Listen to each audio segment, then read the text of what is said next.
তো আমি ছিলামই, সীতাকুণ্ড আমার ছোটবেলাটা কেটেছে সীতাকুণ্ড। হ্যাঁ, তো হচ্ছে এগুলোর সাথে মোটামুটি আমি সব খুব ভালো পরিচিত।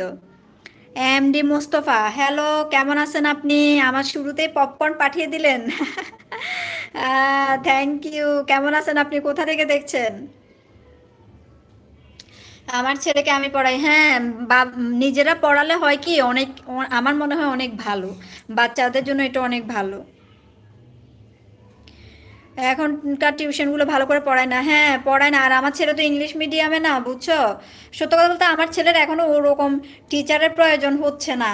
হ্যাঁ, তো হচ্ছে ও একটু খেলতে খেলতে পড়তে ভালোবাসে, তো সারাক্ষণ হচ্ছে দুষ্টুমি করে।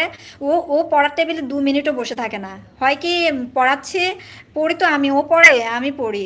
ও পড়াচ্ছি, খেলতে চলে গেল, টিভি চালিয়ে দিল, একটু খেললো, গাড়ি আছে এক গাদা গাড়ি, ও তো গাড়ি ছাড়া কিছু বুঝে না। গাড়ি নিয়ে বসে গেল খেলতে। একটু পরে ফুটবলে গিয়ে দুটা লাথি মেরে আসলো। মানে সারাক্ষণ এরকম চলতেই আছে।